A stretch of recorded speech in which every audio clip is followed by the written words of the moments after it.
दिख रही। जी सौरभ जी रेडी हैं हम लोग। हाँ नमस्कार, बहुत बहुत स्वागत है बलराम संदेश कृषि ज्ञान के 15वें वेबिनार में। हम लोग आज एक बहुत ही ज्वलंत खेती की बात करने जा रहे हैं। कोविड के इस समय में जिस काल में हम निकल रहे हैं उसके लिए इसने हमें पूरे देश को, सभी को इस चीज के लिए अवेयर कर लिया कि क्या क्वालिटी होनी चाहिए, क्या भोजन की, क्या अन्नदाता को उगाना चाहिए और किस तरह का हमें आहार ग्रहण करना चाहिए। उसमें जैविक एक बहुत बड़ा नाम अपने आप उभर के आया है। इसको परिप्रेक्ष्य में रखते हुए आज हम लोगों ने ये निर्णय लिया है कि रबी फसल 2020 और 21 की जिस श्रृंखला में हम लोग ये वेबिनार कर रहे हैं उसी के अंतर्गत आज हमने इस सब्जेक्ट को लिया है, इस विषय को लिया है। इसके लिए हमारे बीच आज दशरथ नंदन पांडे साहब जैविक कृषि विशेषज्ञ सुवासरा मंदसौर से हैं। उनके परिचय के बारे में आपको अभी थोड़ी देर से जानकारी दूंगा। सबसे पहले मैं संस्थान के बारे में बता दूं। बलराम संदेश एक सोशल मीडिया पे हम लोगों के द्वारा चलाया गया एक ऐसा प्लेटफॉर्म है जो लगभग 5000 कृषकों के साथ संबंधित है और यहाँ सिर्फ कृषकों द्वारा, कृषकों के लिए और कृषकों के ही नवाचार, खेती से संबंधित सभी जानकारियों के लिए हम लोगों ने ये एक माध्यम शुरू किया था। इसके हमारे प्रेरणा हमारे बीच उपस्थित हैं डॉक्टर देवेंद्र प्यासी साहब। मैं चाहूंगा, निवेदन करूंगा कि वो कृपया 2 शब्द संस्थान के बारे में और हमारे जो आज मुख्य अतिथि हैं, मुख्य वक्ता हैं दशरथ नंदन पांडे साहब, उनके बारे में कुछ जानकारी दें। डॉक्टर देवेंद्र प्यासी सर, प्लीज। सादर धन्यवाद आदरणीय सौरभ जी। बलराम संदेश एक जो है वैज्ञानिकों एवं किसानों का समूह है जो सोशल मीडिया में जो है इंटरनेट की उपस्थिति और सोशल मीडिया के विभिन्न माध्यमों का समुचित उपयोग करते हुए जो है किसानों तक, प्रगतिशील किसानों के माध्यम से, वैज्ञानिकों के माध्यम से, विशेषज्ञों के माध्यम से नित्य नए हो रहे नवाचार और अनुसंधान, चाहे वो अनुसंधान भारत सरकार के विभिन्न केंद्रों के माध्यम से हो, चाहे हमारे राज्य कृषि विश्वविद्यालय के माध्यम से हो और चाहे हमारे कृषि विज्ञान केंद्रों के माध्यम से हो, और साथ ही साथ प्रगतिशील किसानों के, पूरे देश के प्रगतिशील किसानों को इस समूह के माध्यम से जो है स्थान दिया गया है और सभी किसान भाई समय समय पे अपनी बातों को, साथ ही साथ जो हमारे कृषि विशेषज्ञ जो है हमारे कृषि विभाग से हैं, उनका भी समुचित उपयोग करते हुए, उनके अनुभव का लाभ लेते हुए उन आम किसानों तक सभी जानकारियों को संकलित कर पहुंचाने का एक माध्यम है बलराम संदेश, जो कि वर्ष 2015 से संचालित है और निर्विवाद रूप से जो है सतत अपने 6 विभिन्न समूहों के माध्यम से, बलराम संदेश के 6 विभिन्न व्हाट्सएप पे समूह बने हुए हैं। साथ ही साथ बलराम संदेश का फेसबुक पेज भी है अपना, जो कि मेरी आईडी से ही संचालित होता है, तो आप उस पे भी जाके बलराम संदेश से जुड़ सकते हैं। साथ ही साथ यूट्यूब चैनल भी है बलराम संदेश का, जिसके माध्यम से अब तक हुए सभी वेबिनार की समुचित जानकारी जो है, जो किसान भाई पिछले वेबिनार को नहीं सुन पाए हो किन्हीं कारणों बस, तो वो वहां से भी विभिन्न विषयों पे हमारे विशेषज्ञों के माध्यम से अब तक वेबिनार का जो है संचालन किया जा चुका है। आज इस कड़ी में क्योंकि ये हमारा 15वां वेबिनार है और वेबिनार और नंबर दोनों का ही बहुत बड़ा महत्व है।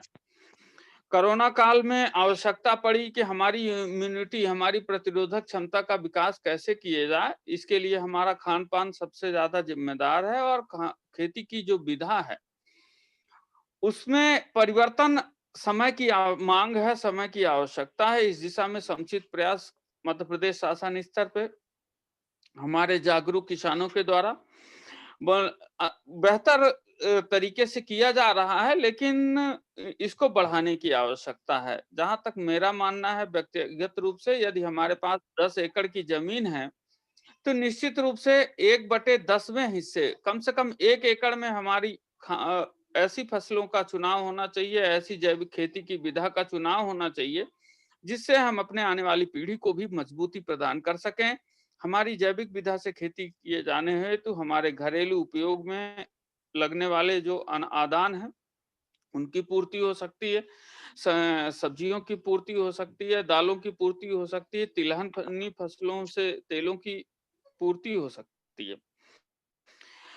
इसी कड़ी में आज के हमारे जो विशेषज्ञ हैं, वो हमारे मंदसौर जिले के साथ-साथ पूरे प्रदेश के में बहुत ही जाना पहचाना नाम है। 35 वर्षों का अनुभव है और मंदसौर जिले को जैविक जिला बनाने का श्रेय है आदरणीय हमारे गुरुजी दशरथ नंदन पांडे साहब को, जिन्होंने जो है आरईओ के रूप में, ग्रामीण कृषि विस्तार अधिकारी के रूप में 35 साल से ज्यादा समय तक जो है अपनी सेवाएं दी हैं मंदसौर जिले में।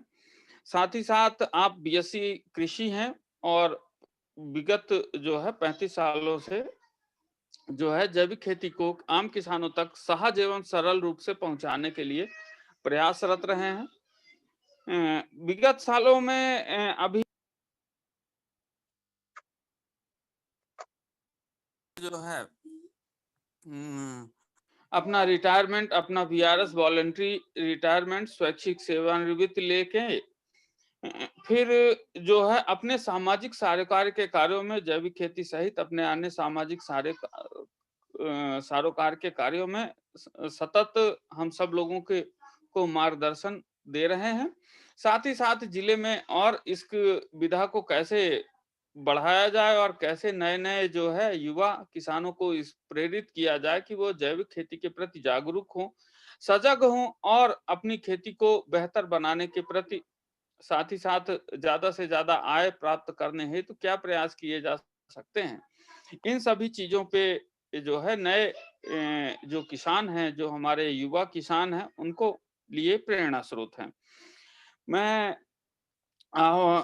आदरणीय दशरथ पांडे जी का जो है बलराम संदेश के इस समूह में विशेषज्ञ के रूप में, दशरथ पांडे जी वैसे भी हम इस समूह से विगत 5 सालों से जुड़े हुए हैं।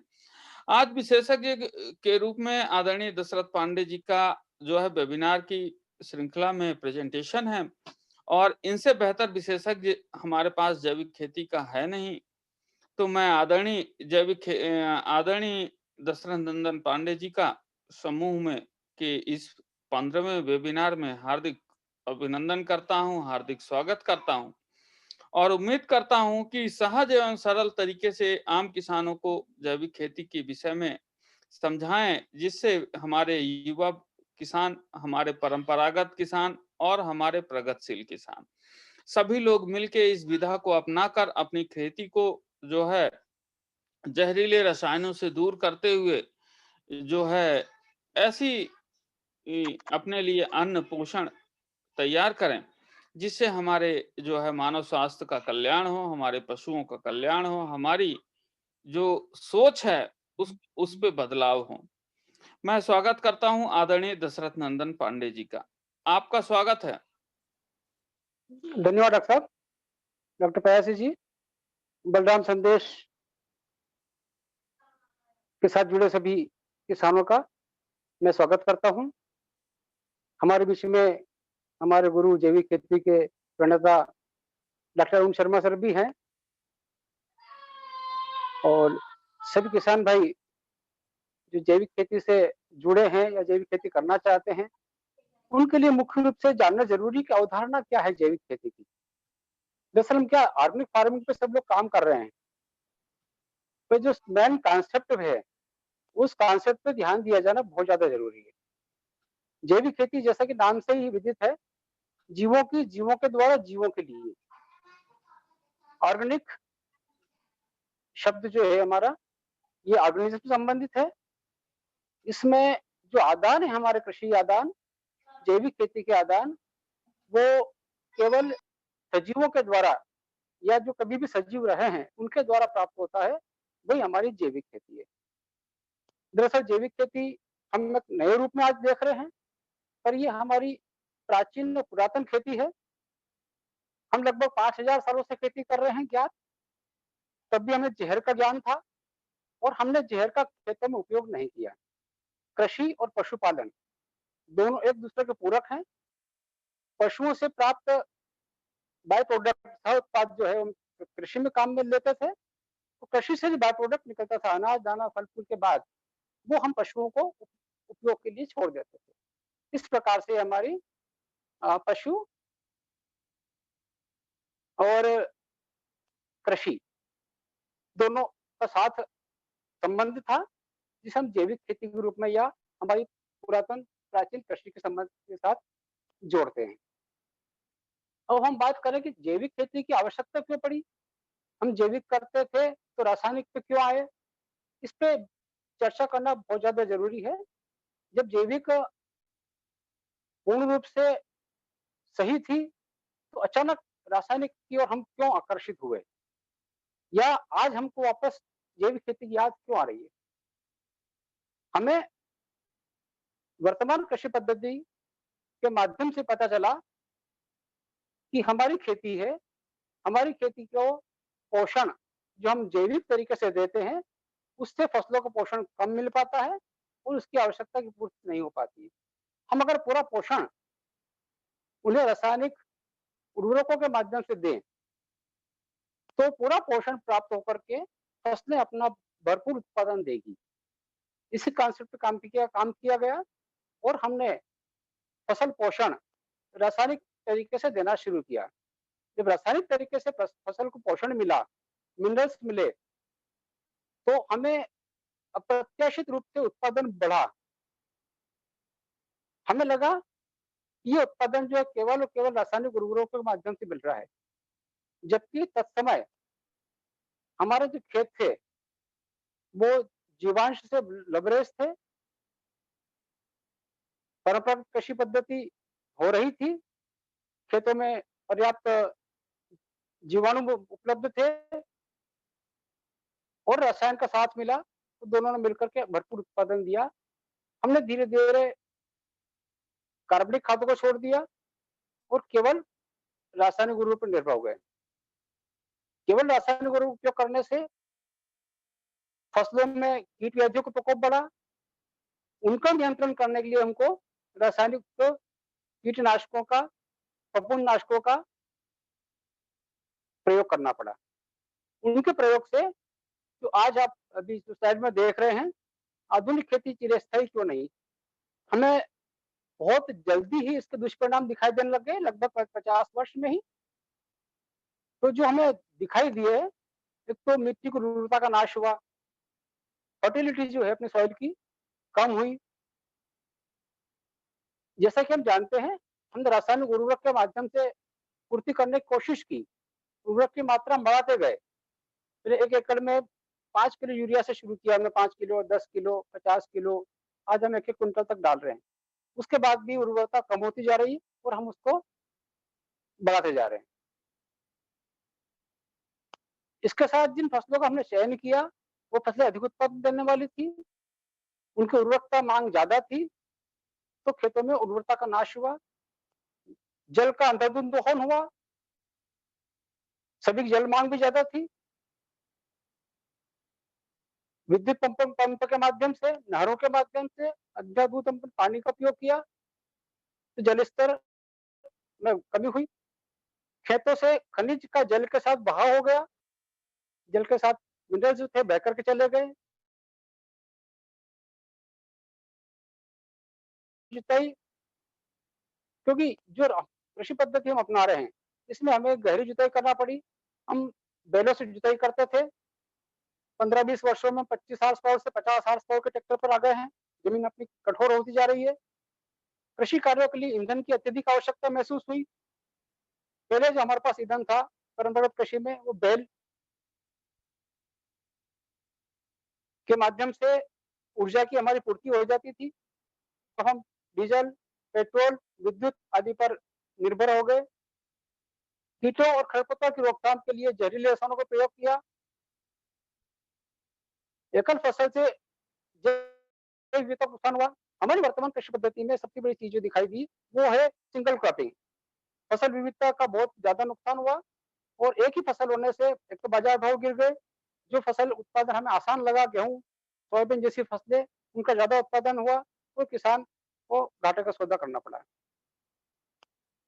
कृषि यंत्रों के प्रयोग से देशी जानवरों प्रजातियों की उपेक्षा हुई और कृषि में कार्य नहीं होने की वजह से केवल दूध पर निर्भर होने से संकर और विदेशी प्रजातियों की गाय और अन्य प्रजातियों का महत्व बढ़ा। लगातार उन्हीं फसलों का प्रयोग करने से फसल चक्र का अभाव हो गया। जानवरों का रहन सहन, भोजन आदि में हिंसक व्यवहार हो गया। उनसे हमारा कार्य था ही नहीं, खेतों से काम बंद हो गया तो उनकी उपेक्षा हो गई। यहाँ तक कि आज गधे भी बेरोजगार हैं। Next slide please. इन सभी समस्याओं के समाधान के लिए वापस हमारे मन में वही बात आ रही कि क्यों ना हम पुरातन जो प्राचीन कृषि पद्धति हमारी थी उसी की ओर हम लौटे। तो जब हम जैविक खेती की बात करते हैं तो दरअसल जैविक खेती है क्या? हमारी जैविक खेती जल, जमीन, जंगल को अक्षुण्ण रखते हुए जीवों के सहयोग से जीवन निर्वाह का तरीका है। हमारा जीवन निर्वाह हो, किसान अपने लिए और सभी के लिए उगाए, सबका पेट भर जाए। पर हमने लालच के कारण अधिक उत्पादन के चक्कर में जो कृषि पद्धति का चयन किया वो हमारे लिए घातक सिद्ध हुई। जैविक खेती हमारी परंपरागत कृषि का वो वैज्ञानिक तरीका है जिसमें खेतों की उर्वरता नष्ट किए बिना पौधों को पोषण यानी न्यूट्रिशन और कीटों रोगों का नियंत्रण, न्यूट्रिशन और संरक्षण केवल प्राकृतिक तरीकों से करके फसल उत्पादन लिया जाता है। इसमें फसल उत्पादन केवल प्राकृतिक तरीकों से ही लेते हैं जिसमें मृदा स्वास्थ्य बना रहे, फसल पोषण और फसल सुरक्षा, ये तीनों ही पूर्ण रूप से प्राकृतिक है। Next please. वह कृषि पद्धति है जैविक कृषि पद्धति जिसमें निम्न गुण है, ये सरल है, नेक्स्ट स्लाइड ले ले, सहज है, सुलभ है, सबके लिए उपलब्ध है, सजीव है, स्वास्थ्य पर पूरक है, सहजीवन पर आधारित है, संतुष्टि प्रदान करती है, परस्पर सहयोग पर आधारित है और समर्पण युक्त है। नेक्स्ट स्लाइड ले ले प्लीज शुभम जी।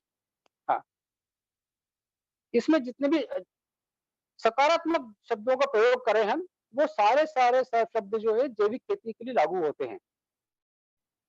हम देखते हैं खेती के लिए आवश्यकता क्या है। तो रासायनिक में हम उर्वरक का प्रयोग करते हैं, फर्टिलाइजर, कीटनाशक, खरपतवारनाशी, वीडिसाइड्स, फफूंदनाशी, फंजीसाइड, ग्रोथ प्रमोटर्स हैं, टॉनिक है, इतने हमको आवश्यकता लगती है रासायनिक खेती में और ये सारे हमको बाजार से लाना पड़ते हैं। हमारी प्राचीन कृषि पद्धति में हम 50 पैसे कमाते थे और पूरे 50 पैसे हमारे जेब में आते थे। घर का खाद, कीटनाशक की आवश्यकता पड़ती नहीं थी, बीज घर का। इस प्रकार से हम जब रासायनिक कृषि पद्धति की ओर आए तो हम 80% जो है हम आदान पे खर्च होने लग गया और ये सारा जिसे हमारे डॉक्टर साहब कहते हैं 3 ठगों के पास चला जाता है, बीज, उर्वरक और कीटनाशक। हम जब जैविक खेती की बात करते हैं तो जैविक खेती के लिए जो आवश्यकता आपको दिखाई दे रही होगी, यह है एक पेड़ दिख रहा होगा आपको, गाय, बछड़ा और एक सूक्ष्म जीव आप कीट आप दिखाई दे रहा है, लेडी बर्ड बीटल, यह है सहजीव। वनस्पति, पशु और मित्र कीटों की सहायता से की जाने वाली हमारी कृषि, यही हमारी जैविक खेती है। जैविक खेती के मूल तत्व नेक्स्ट ले ले प्लीज। कि हम बात करें यजुर्वेद के 9वें अध्याय में 22वें श्लोक में आता है, नमो मातृ पृथिव्ये, नमो मातृ पृथिव्या, कृष्ये त्वाम क्षेमाय त्वाम, रम्ये त्वाम पोषाय त्वाम। जैविक खेती में मृदा को सजीव माना गया है, अतः मृदा के उचित पोषण का ध्यान दिया जाना चाहिए। जब सजीव है तो उस पोषण देना देना पड़ेगा। हम जब मृदा को पोषण देते हैं तो ये पोषण फसल को प्राप्त होता है। रासायनिक कृषि पद्धति में हम जो पोषण देते हैं सीधे सीधे फसल को देते हैं। स्वस्थ माँ से स्वस्थ बच्चे का पैदा होना है, इसी प्रकार से स्वस्थ मृदा जो है स्वस्थ फसल को पैदा करती है। Next please.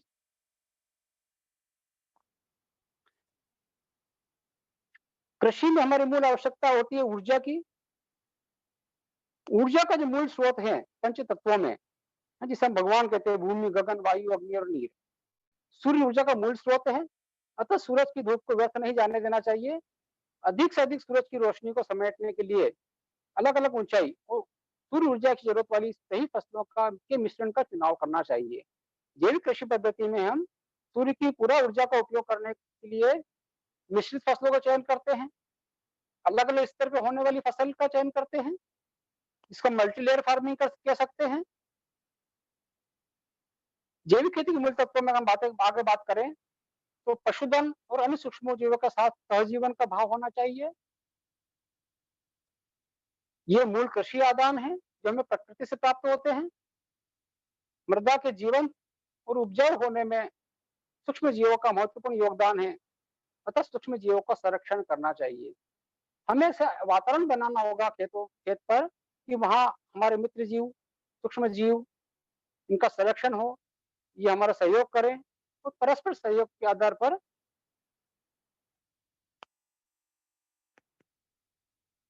ऑडियो बंद कर लेता हूँ।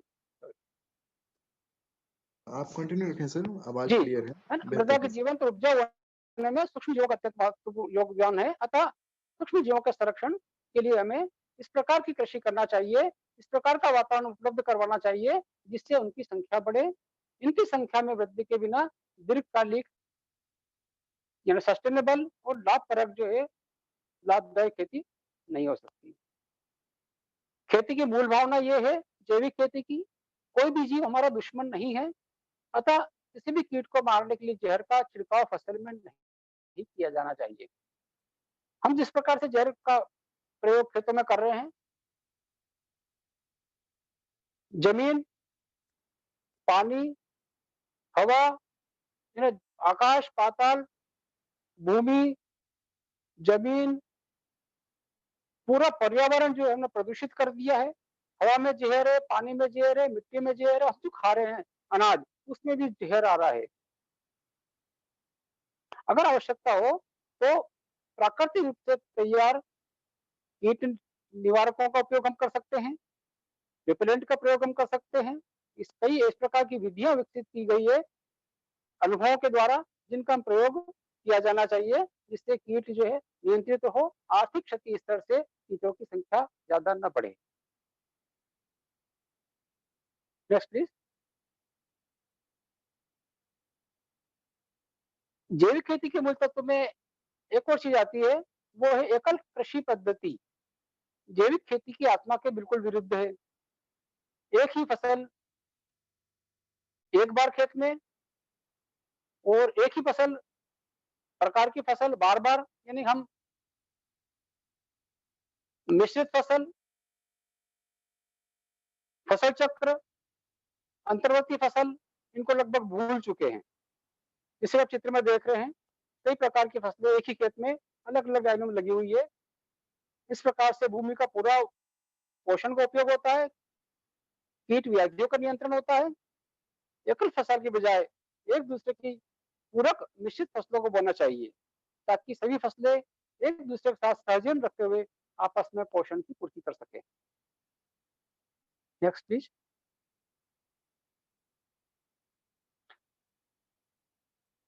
भूमि उसमें स्थित सूक्ष्म जीवों को सूर्य की तपन से बचाने के लिए भूमि का आच्छादन किया जाना चाहिए। आच्छादन भी जो है हमारी कृषि का एक मूल वो है।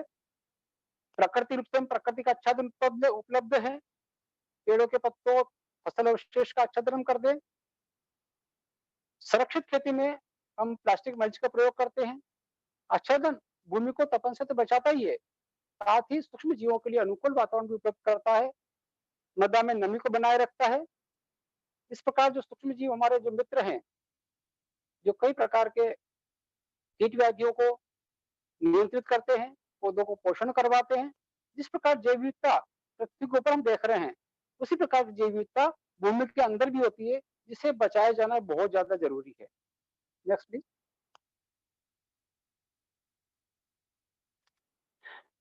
किसानों के खुद से तैयार देशी बीज बीज हमारी कृषि का एक मूलाधार है। उसी पर उत्पादन निर्भर करता है, कीट व्याधियों का प्रकोप भी उसी पर निर्भर करता है। किसानों से जो खुद देशी बीज उस स्थान की जलवायु, मिट्टी और अन्य कारकों के अनुकूल होते हैं। हजारों वर्षों से कई प्रकार की जलवायु, विपरीत जलवायु में, अतिवृष्टि में, अनावृष्टि में, शीत में, पाले में, गर्मी में, जो अपने आप को बचा करके आज तक उस क्षेत्र में बने हुए हैं, ऐसे बीज उस प्रकृति के अनुकूल होते हैं, जलवायु के अनुकूल होते हैं। ऐसे बीजों का हम चयन करें। वो बीजों का चुनाव किसान को अपनी फसल से करना चाहिए। अच्छे बीजों का चयन करें। किसानों को आपस में बीज विनिमय भी करना चाहिए। किसी किसान को अच्छा बीज है, वो अन्य किसान को उपलब्ध करवाए। अन्य किसान के पास अच्छा बीज है, वो, तो इस प्रकार से हमारे बीज में आत्मनिर्भरता हो जाती है। और अच्छी प्रकार का बीज जो हमारे अनुभव के आधार पर स्थानीय जलवायु में पैदा होता है, उसका संरक्षण हमें करना चाहिए। Next please.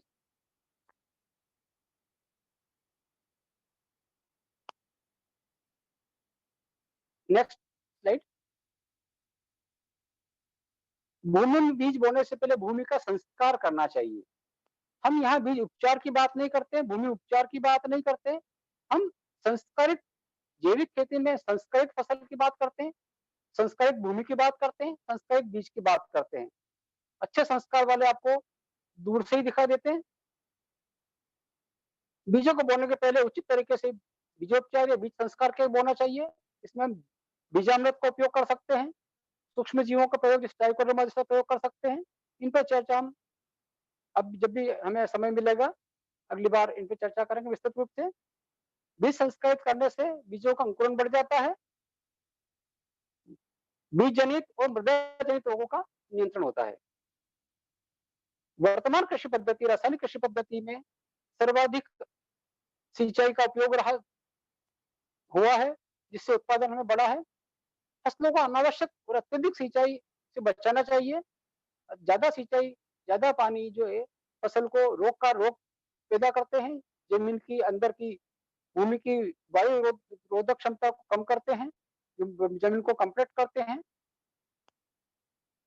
सिंचाई का नियंत्रित उपयोग करना चाहिए।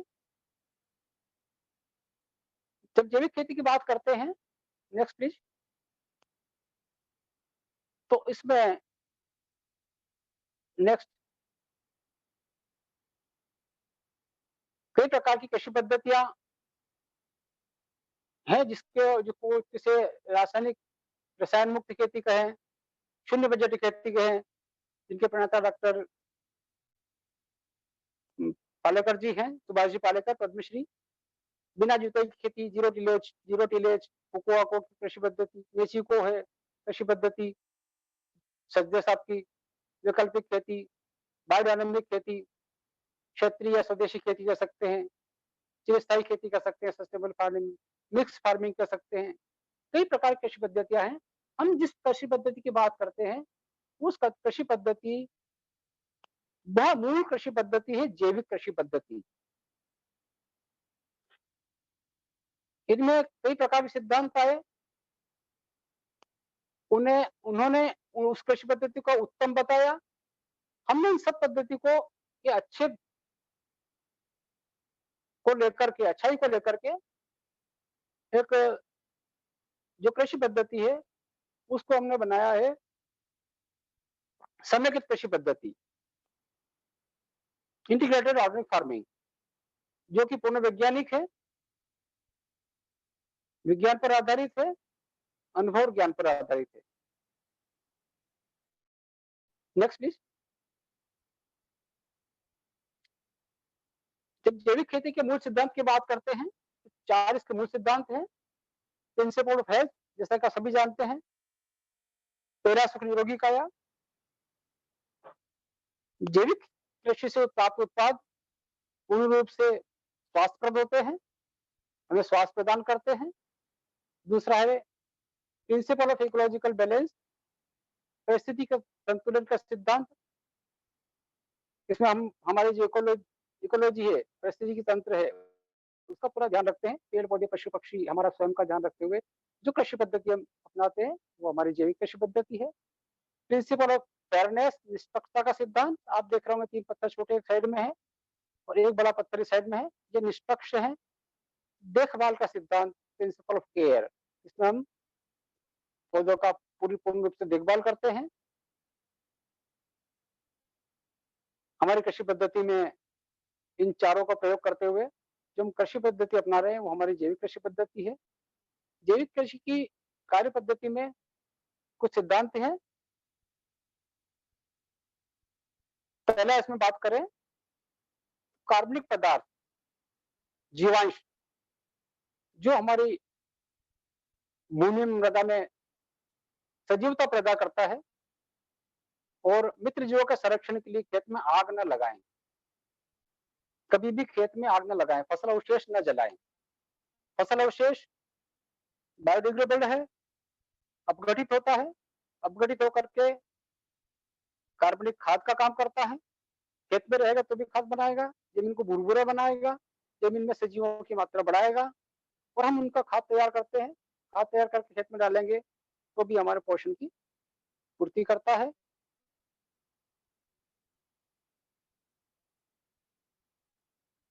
हम जब बात करते हैं कार्बनिक पदार्थ की तो हमारे दिमाग में सबसे पहले चीज आती है कार्बन।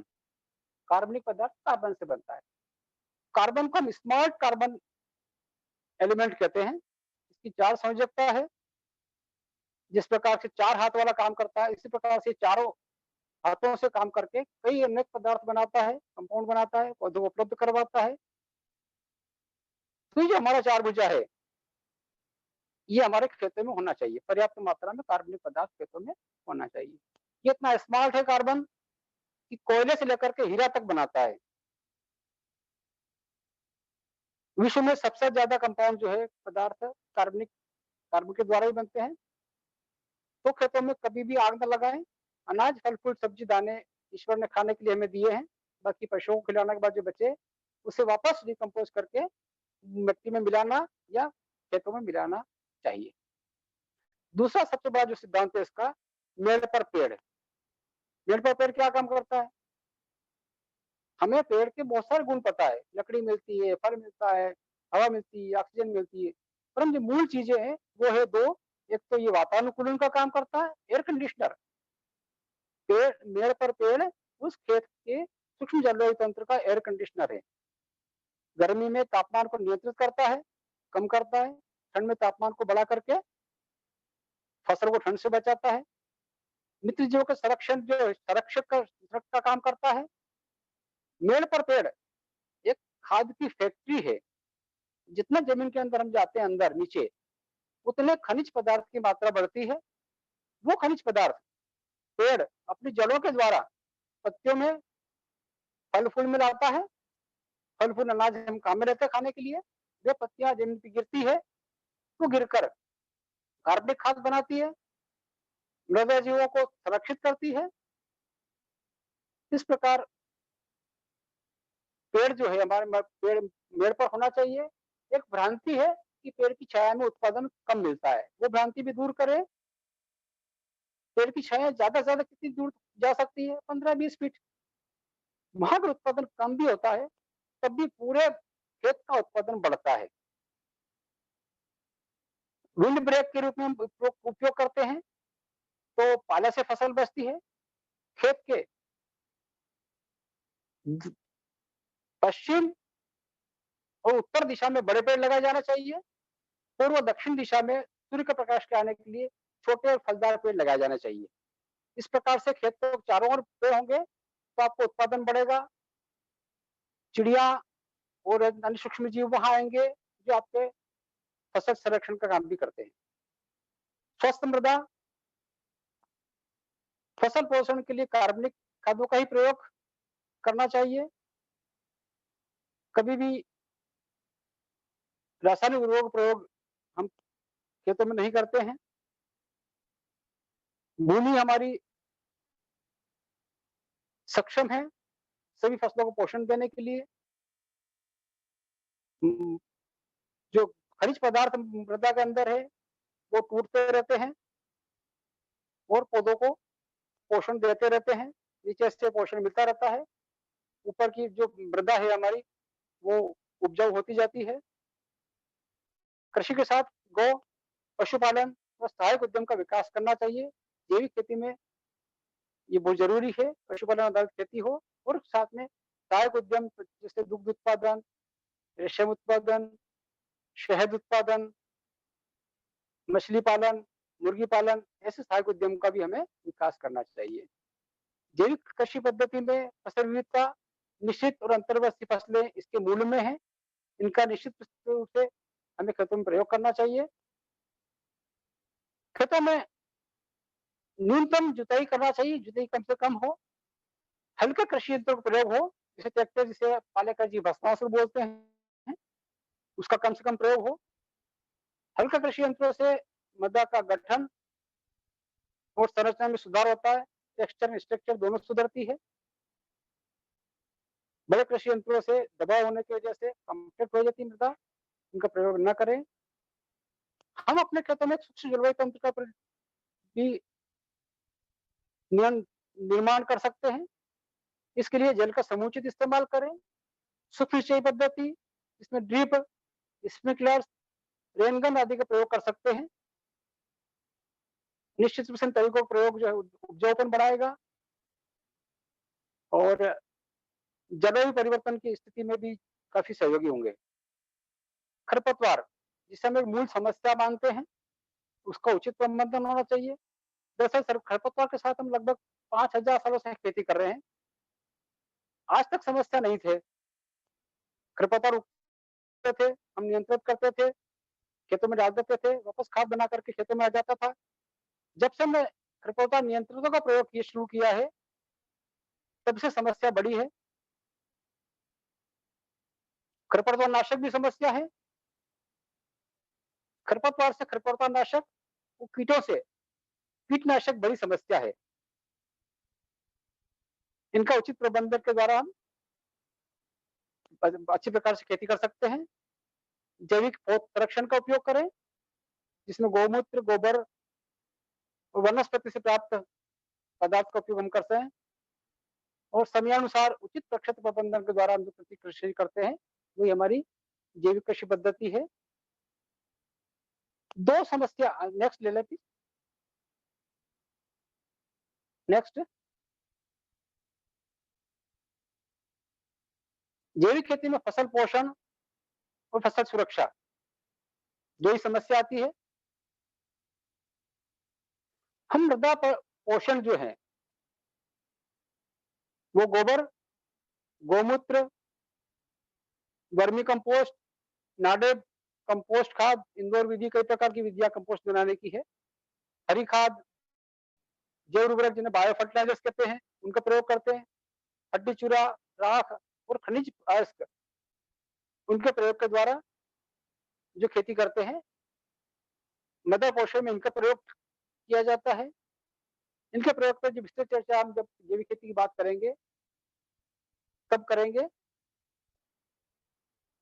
इसमें बायोगैस, गोबर गैस की स्लरी का उपयोग कर सकते हैं, नाडेप खाद का प्रयोग करते हैं। हरी खाद में हम ढेंचा, दलहनी फसलों का प्रयोग करते हैं। जैव उर्वरक में Rhizobium, Azotobacter, Acetobacter, TSB, KMB, mycorrhiza, blue green algae आदि के प्रकार के जो है आदान जो हमें सजीव से प्राप्त होते हैं, इनका प्रयोग हम करते हैं। ये पूर्ण वैज्ञानिक है। हड्डी चूरा, राख, खनिज अयस्क जो है उनका हम प्रयोग करते हैं खेतों में।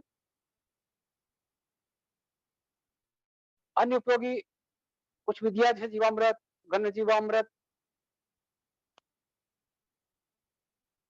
अमृत पानी, अमृत संजीवनी, इस प्रकार का भी इनका भी प्रयोग हम फसल के पोषण के लिए करते हैं। इन पे भी हम विस्तृत चर्चा फिर कभी करेंगे। Next please.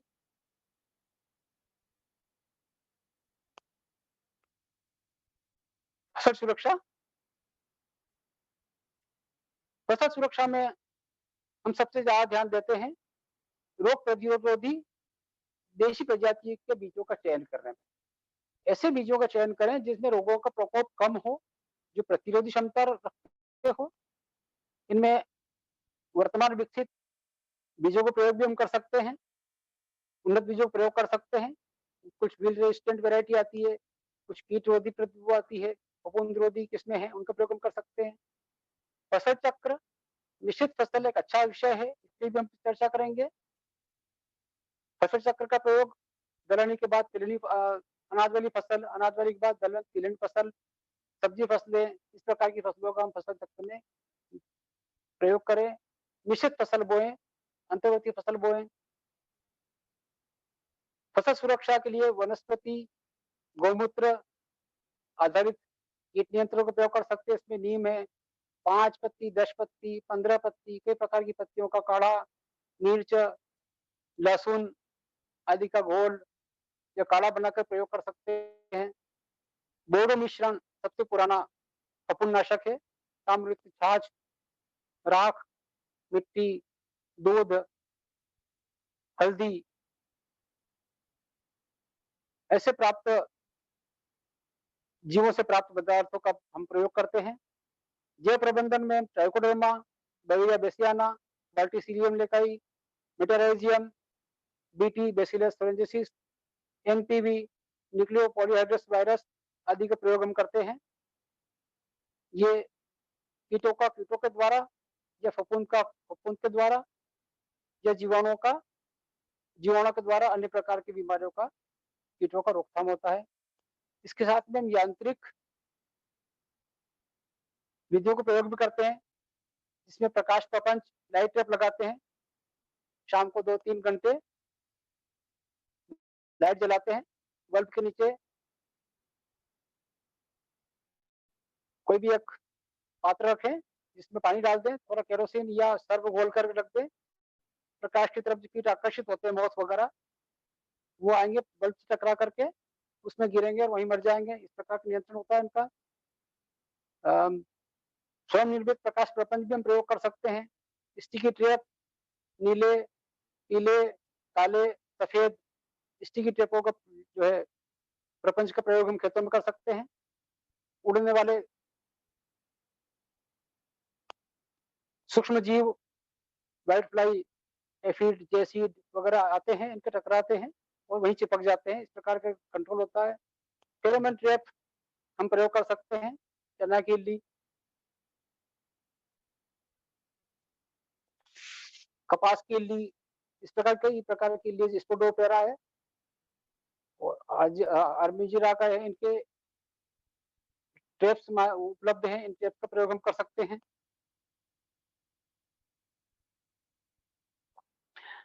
मित्र जीव का प्रबंधन, माइक्रो ट्राइकोग्रामा, ट्राइसोपा, वास्प, पक्षी आदि अपना मित्र जीव है। इनको संरक्षण दिया जाना चाहिए। ये खेतों में कीट का नियंत्रण का काम करते हैं। इस प्रकार चिड़िया है, जब तक उनको इल्ली मिलती, इल्ली खाती है। बगुले हैं, भूमिगत जीवों का नियंत्रण करते हैं। 3 प्रकार के पक्षी हैं हमारे पास, जिसमें शाकाहारी है, मांसाहारी है, दोनों सर्वाहारी है। हम अंत में बात करें जैविक खेती के मूल अवयव में, हमने जिन बातों पर चर्चा की है वो है हरी खाद, फसल चक्र, जैव प्रबंधन जिसमें बायोलॉजिकल मैनेजमेंट है, पशुपालन है, जैव उर्वरक है, बायो फर्टिलाइजर,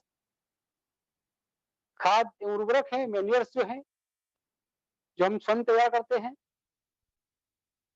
वर्मी कंपोस्ट है। इस प्रकार के कई प्रकार के कंपोस्ट है, इनका प्रयोग हम अपने खेतों में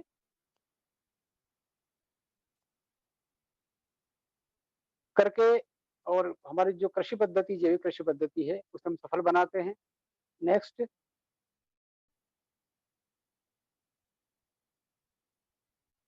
हम जब लाभ की बात करते हैं जैविक खेती से, तो सीधे सीधे 4 चीजें हमारे सामने आती है। नेक्स्ट स्लाइड ले लें। जैविक उत्पाद जो है और पोषण और गुणवत्ता में श्रेष्ठ होते हैं। भूमि में जब सब प्रकार का पोषण मिलता है, हम जब रासायनिक उर्वरकों के द्वारा पोषण देते हैं तो लगभग एनपीके या सल्फर, कैल्शियम आदि का ही प्रयोग करते हैं। कई सूक्ष्म तत्व जो है उनकी कमी रहती है। हम जब पशु के प्राप्त या कार्बनिक पदार्थ से प्राप्त उर्वरक खाद का प्रयोग करते हैं, कंपोस्ट का प्रयोग करते हैं, तो उन्हें सभी तो पोषक तत्व पर्याप्त मात्रा में मिलते हैं, जो गुणवत्ता को बढ़ाते हैं और पोषकता बढ़ाते हैं। जैविक उत्पाद जहरीले रसायन से मुक्त होते हैं। हम जब स्प्रे नहीं करते हैं तो प्राप्त अनाज है, प्राप्त पदार्थ है, उसमें जहर का प्रभाव नहीं होता है। जब हम स्वाद की बात करते हैं, जैविक उत्पाद अधिक स्वादिष्ट होते हैं, बेहतर गुणवत्ता होती है, अधिक समय तक ताजे बने रहते हैं। यानी स्टोरेज कैपेसिटी जो है ऑर्गेनिक प्रोडक्ट की स्टोरेज कैपेसिटी बहुत अच्छी होती है। टमाटर की हम बात करें, रासायनिक टमाटर आपके बहुत जल्दी खराब हो जाएंगे। सप्ताह भर अगर फ्रिज के बाहर रखेंगे तो आपको खराब हो जाएंगे।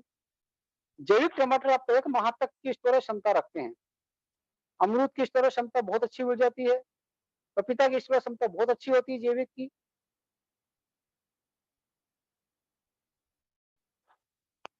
अंत में जब जैविक खेती सारांश की बात करते हैं तो जैविक खेती से होने जो लाभ हैं हम चर्चा कर चुके हैं। कम लागत होने से अधिक लाभ, लागत कम क्योंकि सभी चीजें हम अपने पास से प्रयोग कर रहे हैं। कुछ सूक्ष्म जीव अगर हम कुछ वर्षों तक प्रयोग करें जो हम बाजार से लाना पड़ता है तो भी कर सकते हैं क्योंकि अपने खेतों में है नहीं। ये कर्ज मुक्त है, इसमें लगने वाले आदान के लिए हमें किसी प्रकार के कर्ज की आवश्यकता नहीं होती है। स्वस्थ समाज, जब जहर मुक्त खेती होगी समाज स्वस्थ रहेगा, भूमि की उपजाऊ क्षमता में वृद्धि होगी, रासायनिक उर्वरकों का प्रयोग नहीं करना पड़ेगा, कम करना पड़ेगा, आवश्यकता ही नहीं होगी, मुक्त हो जाएगा। मृदा की जल धारण, जल निकास क्षमता में वृद्धि होगी। जब कार्बनिक खाद का प्रयोग करेंगे तो कार्बनिक खाद भूमि की जल धारण क्षमता बढ़ाता है और जब ज्यादा बारिश होती है तो पानी को निकालने की क्षमता भी इसमें होती है, जल निकास क्षमता वृद्धि करता है। इसी प्रकार से सिंचाई अंतराल बढ़ता है जिससे जल की बचत होती है। काश लागत में कमी आती है जब हम स्वयं का बीज, स्वयं का उर्वरक खाद प्रयोग करेंगे, स्वयं के कीटनाशक प्रयोग करेंगे, काश जो कम लगेगी, फसल उत्पादकता में वृद्धि होगी। धीरे धीरे फसल उत्पादकता जो हमारी जैविक कृषि पद्धति से बढ़ती है और एक स्थिर उत्पादन हमें प्राप्त होता है। इसमें स्थानीय संसाधन जो है हमारे खेत के आसपास जो लगे हुए हैं उनका पूर्ण उपयोग होता है। आच्छादन से खरपतवार नियंत्रण होता है। जब हम आच्छादन का प्रयोग करते हैं तो खरपतवार कम उगते हैं। बाष्पीकरण से में कमी होने से नमी और सूक्ष्म जीवों के संरक्षण का भी कार्य होता है। भूजल संरक्षण और मृदा जल संरक्षण होता है। प्रदूषण मुक्त स्वस्थ पर्यावरण, रोग मुक्त व लंबा जीवन। हमने जो वर्तमान में रासायनिक कृषि पद्धति से जो सबसे ज्यादा नुकसान किया है वो पर्यावरण का है। हमारी कृषि प्रकृति के सर्वाधिक निकट है। वो प्रकृति पर्यावरण का जो नुकसान हुआ है वो सबसे ज्यादा कृषि ने किया है। हमें रोक देने में भी, क्योंकि कृषि उत्पाद ही सीधे हमारे पेट में जाते हैं, सबसे ज्यादा योगदान जो है वो रासायनिक कृषि पद्धति का ही है। इसके लाभ में उत्पादन जो हमें मिलता है गुणवत्तापूर्ण मिलता है। अंतर्राष्ट्रीय बाजार में या अपने स्थानीय मार्केट में भी इसका भाव ज्यादा बेहतर मिलता है। हमने एक नारा दिया था, ग्रो मोर फूड। अभी भी 1 रुपए के सिक्के पे आपको लिखा हुआ मिल जाएगा, अधिक अन्न उगाओ। हमने इतना अन्न उगा लिया है, इतना उत्पादन दे दिया है कि हमें बाजार भाव नहीं मिल पा रहा है।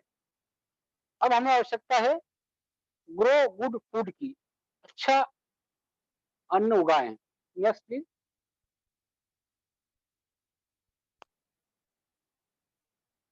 अब हम सारांश देते हैं तो जैविक खेती का सकारात्मक पक्ष में जो है ये सहज हृदय सोच से शुरू होकर स्वस्थ पर्यावरण पर समाप्त होता है। यानी इसकी जो सोच है वो हृदय से शुरू होती है। जो सहृदय लोग हैं वही जैविक खेती कर पाएंगे, वही जैविक खेती करते हैं। आप जो यहाँ बैठे हैं आज बधाई के पात्र हैं, आपकी सोच सरदय है। हम पर्यावरण के प्रति सोचते हैं, हम हमारे प्रति, हमारे आसपास के वातावरण पर्यावरण के प्रति, सजीव के प्रति, बच्चों के प्रति हमारी जो सोच है, उस सोच की खेती हम शुरू कर रहे हैं। यह एस से शुरू होकर के पी पे खत्म होती है। ये पालक है, पोषक है,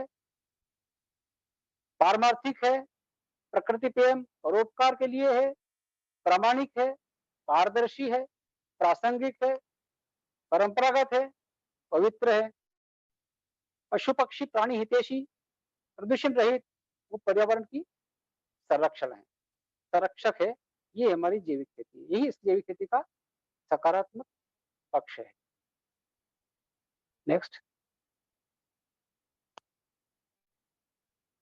अब हमारी जो जैविक खेती है, यह प्रकृति के मूल संविधान पर आधारित है। जंगल में देखिए वहां का संविधान क्या है। सब कई प्रकार के पशु पक्षी, पेड़ पौधे, वनस्पति एक दूसरे को सहयोग करते हुए अपना अस्तित्व बनाए रखती है। इसी सिद्धांत के ऊपर हमारी खेती में भी सभी फसलें एक दूसरे से सहयोग करके अपना अस्तित्व बनाए रखती है, एक दूसरे को सहयोग देती है। यह सहजीवन पर आधारित है, जैव विविधता पर आधारित है, फसल अवशेष व मृत जीवों के सहयोग के प्रबंधन पर आवश्यक आधारित है। इसमें हम एक शब्द में जैविक खेती की बात करें, ये फार्म वेस्ट मैनेजमेंट, कृषि प्रक्षेत्र अवशेष जो हमें प्राप्त होते हैं उसके प्रबंधन पर मित्र जीवों के सहयोग के अच्छे आधार पर जो हम खेती करते हैं वो हमारी जैविक खेती है। मृदा स्वास्थ्य, जिसके सजीव पक्ष कार्बनिक पदार्थ, वायु, मृदा जल पर आधारित है। इसकी मूल अवधारणा में है सजीव जीवों द्वारा प्राप्त आदान पर आधारित है। नेक्स्ट।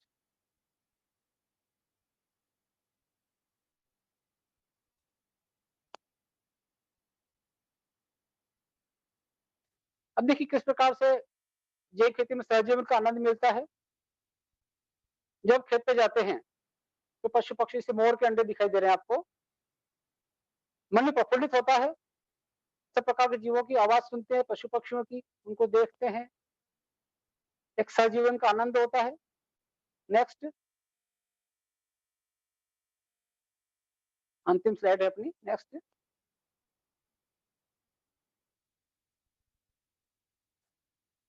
जैविक किसान द्वारा खुशियों की साझेदारी, एक बहुत बड़ी विशेषता आपको जैविक किसान में मिलेगी, खुशियां बांटता है। किसी भी जैविक किसान के यहाँ से कोई भी किसान खाली हाथ नहीं आता है।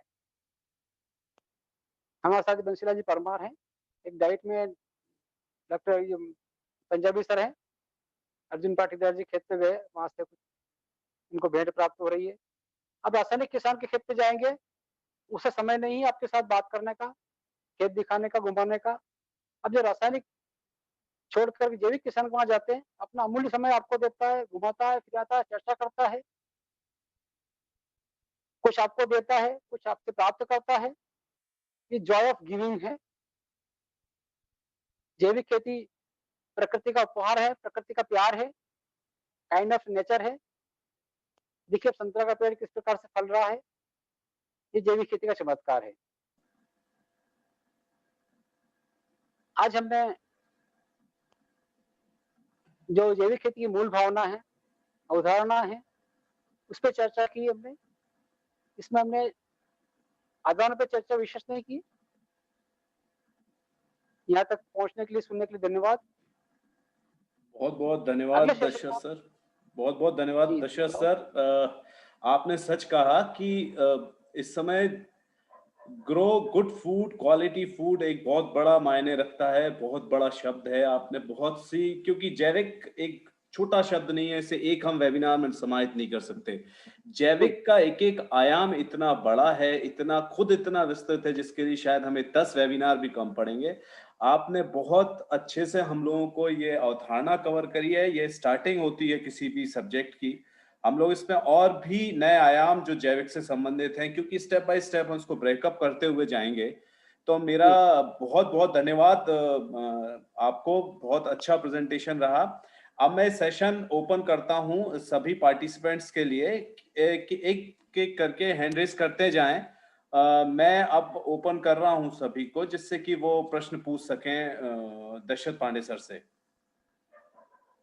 सभी किसान जो प्रश्न पूछना चाहते हैं, कृपया कर आमंत्रित करता हूं, आप अपना हैंड रेस करें या माइक खोलते जाएं, पर एक एक करके प्रश्न पूछें। स्वागत है।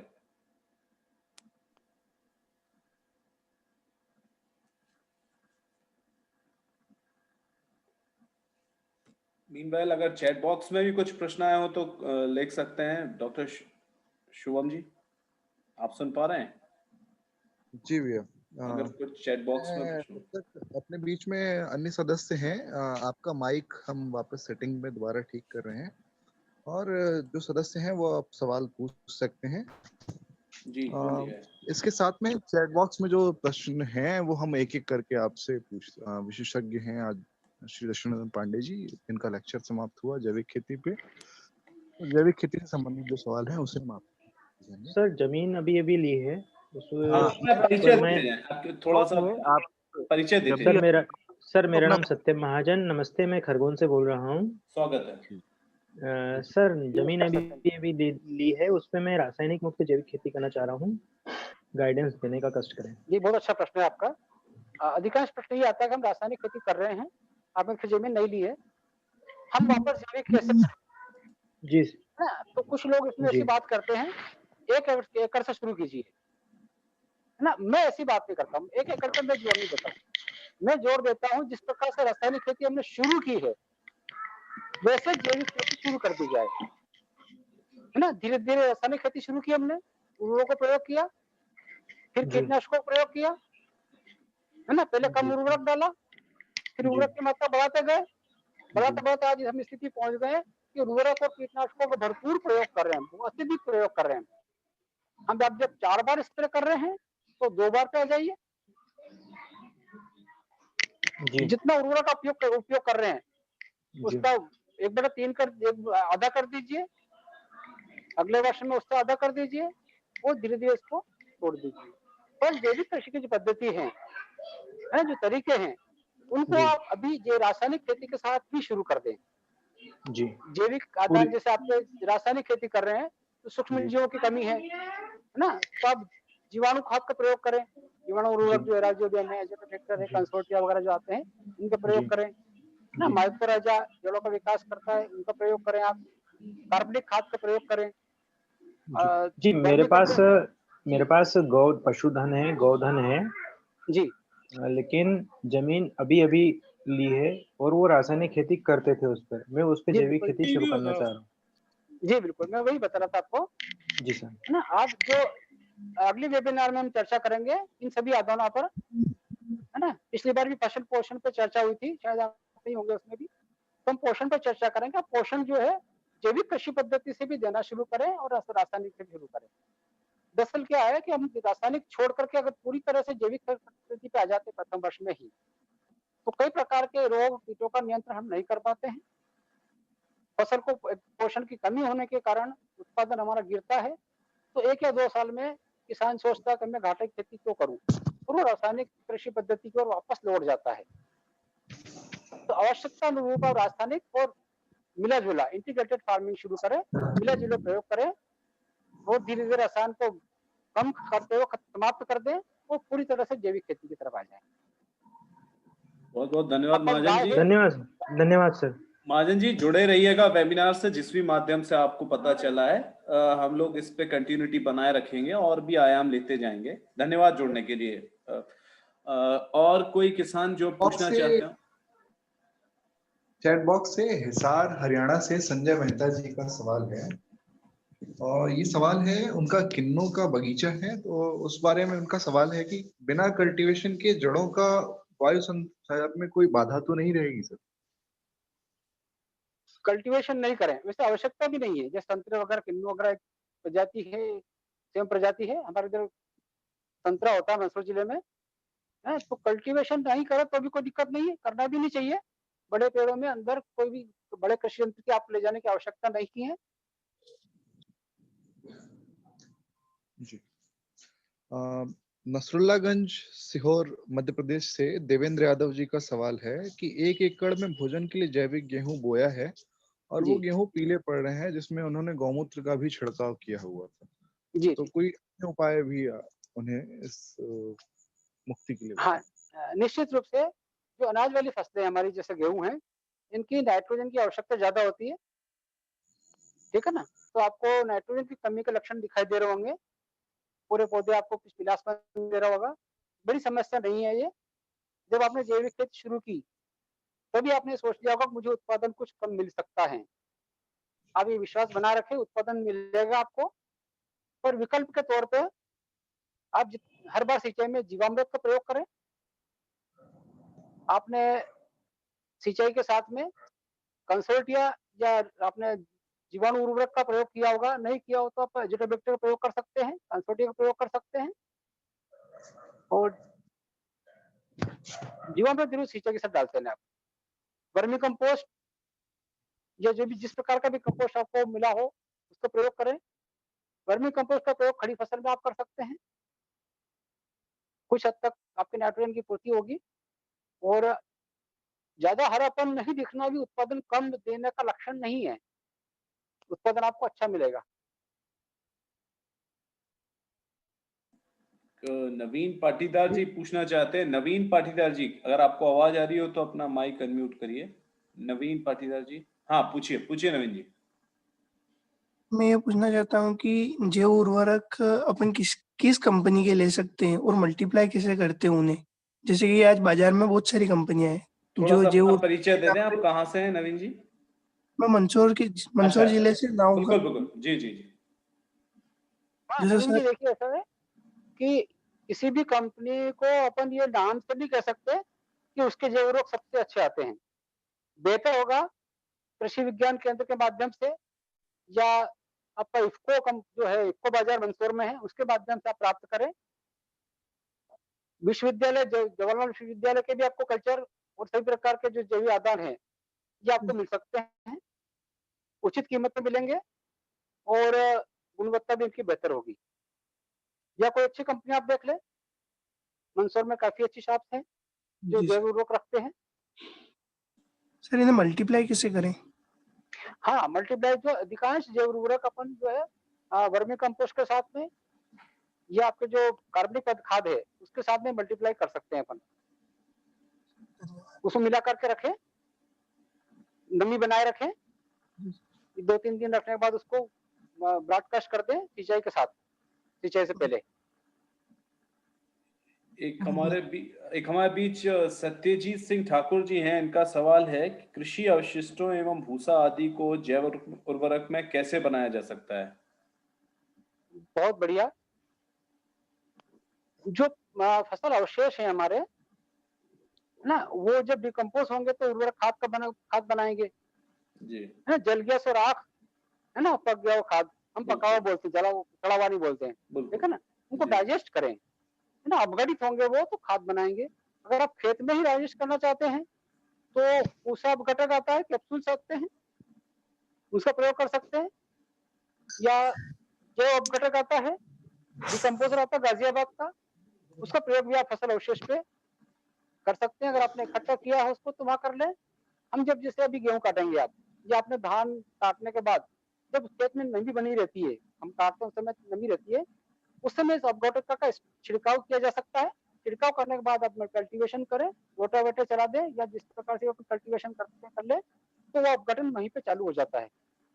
हम जैसे गेहूं काटते हैं नमी युक्त खेत से इसका स्प्रे कर दें और फिर हम खेत तैयार करें तो भी काफी हद तक इसको लाभ। जैसे भी एक विज्ञापन भी चला आ रहा है आपका, दिल्ली सरकार का आ रहा है ना जी जी अब, हाँ, तो वो भी काफी इफेक्टिव है। जी। एक सवाल है चैट बॉक्स में, मैं चाहूंगा हमारे बीच में श्री उमेश पाठक जी हैं। सवाल कुछ ऐसा है कि मैं चाहूंगा कि उमेश जी अपना परिचय देते हुए खुद पूछें। ये सवाल आज के समय में सभी उपभोक्ताओं का है। जी उमेश जी, आपका माइक आप प्लीज ऑन करें। विशेष अनुरोध है, आप सवाल पूछें। जी सर। जी गुरु आपका जी। परिचय। हाँ, मैं बता दूं 1-2 मिनट उमेश जी के बारे में। वो जी, डॉक्टर उमेश पाठक जो हैं बड़े साहित्यकार हैं अच्छा। और ये अरे स्वागत है। सौरो घाट से हैं और गंगा गुरु जी जो हम बोलते हैं ना, आप जी गुरु जी जी हैं, जी जी हमारे जी, क्षेत्र में काफ़ी स्वागत आते है, हैं। स्वागत है तो आज पाठक ही जी। मैंने मैसेज भी दिया था, एक बार पहले भी आप इसमें शामिल हुए हैं जी और काफ़ी रुचि रखते हैं साहित्य और कृषि क्षेत्र में। आपका बहुत-बहुत स्वागत है। स्वागत है पाठक साहब। जी, ये सभी को मैं पढ़ा आवाज आ रही है मेरी? आपकी आवाज डिस्टर्ब हो रही है पाठक साहब, थोड़ी सी। हाँ, आवाज आ रही है मेरी? हाँ, बताएँ। हाँ, तो स्पष्ट नहीं है तो हाँ बताएँ आप। जी, तो सबको पढ़ूंगा। मेरा प्रश्न ये है कि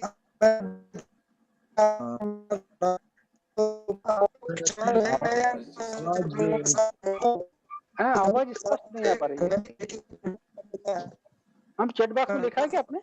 पाठक सर, आप सवाल अगर चैट बॉक्स में लिखना है, क्योंकि माइक क्लियर नहीं आ रही है, थोड़ी नेटवर्क शायद प्रॉब्लम है पाठक सर। मैं सर का सवाल जो है रिपीट ठीक है, करता मैं हूँ। जी, सर का सवाल है कि आज के दौर में क्या किसान सही मायने में शुद्ध अन्नदाता है? बहुत गंभीर प्रश्न है आपका। हम दाता किसे बोलते हैं? देने वाले को, जो देता है और बदले में कुछ भी लेने की इच्छा नहीं रखता है। ठीक है ना? किसान अन्नदाता था बोलूँ तो बुरा मत माने किसान लोग, है ना? वो गाँव में कई लोगों को जैसे लोहार हैं, सुतार हैं, कृषि कार्य करने वाले हैं, उनको वो अनाज के बदले सेवा लेता था और वो अनाज देता था। तो वो जब लेकर के बोलते थे अन्नदाता आपकी जय हो, है ना? तो किसान अन्नदाता कहलाता था। आज भी किसान अन्नदाता है।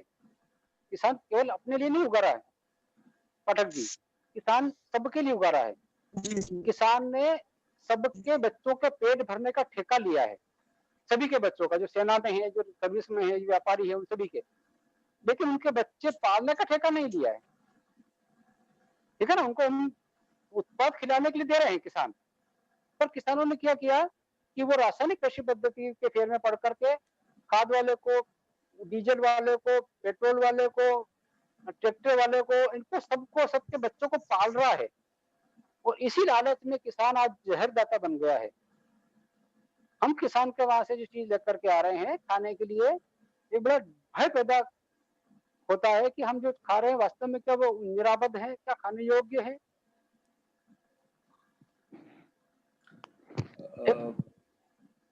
असमंजस की स्थिति में उपभोक्ता है कि मैं फल खाना स्वास्थ्य के लिए लाभदायक है, बचपन से पढ़ रहे हैं हम, सब्जियां खाना ज्यादा लाभदायक है। पर आज की परिस्थिति को देखते हुए ऐसा लग रहा है कि फल ना खाने वाला, सब्जियां ना खाने वाला ज्यादा स्वस्थ होगा। जैसे मूंग है, बीमार को मूंग की दाल देना चाहिए। और हमारे नर्मदा बेल्ट में जो मूंग पैदा होता है, हरदा होशंगाबाद वाला जो पूरा एरिया मूंग पैदा करता है, गर्मी में पैदा करता है। वो इतना ज्यादा केमिकल का प्रयोग उसके अंदर होता है, यहाँ तक कि हार्वेस्टिंग के समय भी वो एक साथ सुखाने के, पकाने के लिए उस पर विडिसाइड का प्रयोग कर देता है। तो वो मूंग की दाल खाने से बीमार मरना ही है, डायरेक्ट कैंसर का स्वस्थ नहीं होना है। तो निश्चित रूप से उपभोक्ता को जागरूक होना चाहिए। जिस प्रकार से हम फैमिली डॉक्टर बनाते हैं, वैसे फैमिली फार्मर बनाए, एक किसान से जुड़े और स्वयं उसके वहां जाकर के जैविक किसान को प्रोत्साहित करें कि हम तेरा उत्पाद खरीदेंगे, हमारे मित्रों को, हमारे नजर वालों को भी हम तुम्हारे यहाँ से जो प्राप्त होगा हम खिलाएंगे। केवल हमें गारंटी दे दो कि ये उत्पाद जो है हमारा जहर मुक्त है। बहुत अच्छा सुझाव दिया है आपने कि फैमिली फार्मर बनाया जाए। बहुत बहुत अच्छा सुझाव है, बहुत अच्छा सवाल पूछा पाठक साहब, बहुत बहुत धन्यवाद। मैं श्रीराम मीना जी हैं टोंक से हमारे बीच, राजस्थान से, अगर वो हो तो कृपया कर माइक अपना अनम्यूट करें। श्रीराम मीना जी टोंक राजस्थान से। ये बहुत अच्छी बात है कि हमारे साथ राजस्थान राज्य से भी बहुत से किसान जुड़े हैं, ये अपने आप में। हाँ जी, हाँ मीना जी पूछिए सर, स्वागत है, अपना परिचय दीजिए। नमस्कार सर। नमस्कार। नमस्कार सर, मैंने बगीचा लगा रखा अमरूद का सर। उसमें प्रॉब्लम आ रही है कि उसमें सब सूख जाता है रातों रात ही पेड़, बड़ा सा बड़ा।